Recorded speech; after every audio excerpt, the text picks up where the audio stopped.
Hey everyone, this is Drew Ferger at Train Eternal. In this video, I will be discussing a deadlift training session.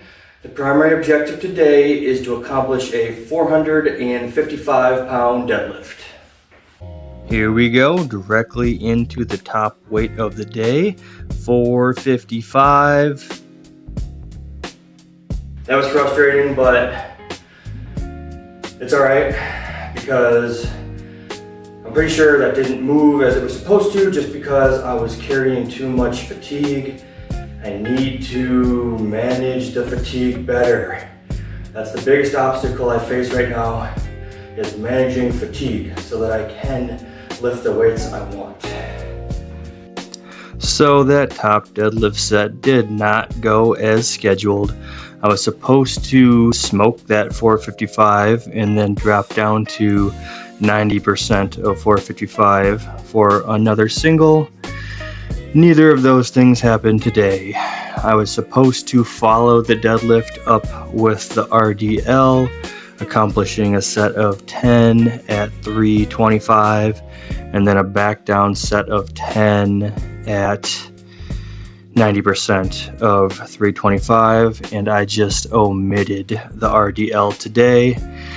Sometimes you need to know when to not dig yourself a deeper hole to climb out of. So instead, I just inserted the Nordic hamstring curl, 5 sets of 10, low fatigue on the joints, low on the central nervous system, direct focus on the hamstrings. So that deadlift training session did not go well.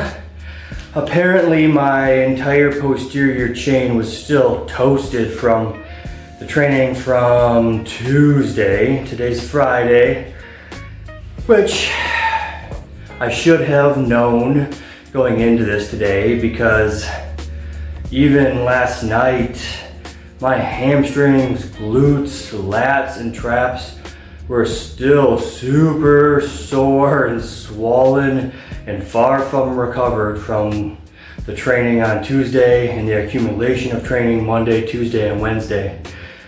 And I went into today's training session aware of the fatigue I was carrying, but in my mind, I was just optimistic and hoping that I could punch through and still hit the weight. Apparently not. So next week I'm going to deload, get myself hopefully feeling fresh again going into the next training block. I have been considering, so I've been running 4 training sessions a week and then a 3-week wave where I ramp up and then a deload week to follow. And I need to play around with some variables in order to allow myself to recover better in order to hit the weights that I want to hit. As I've been getting older, as we all get older, things change, and recovery is definitely one of the variables I need to pay more attention to now. So what I'm considering is training 3 days a week, still running a 4-day split, but training 3 days a week instead of 4. And that means that it would be a 4-week wave.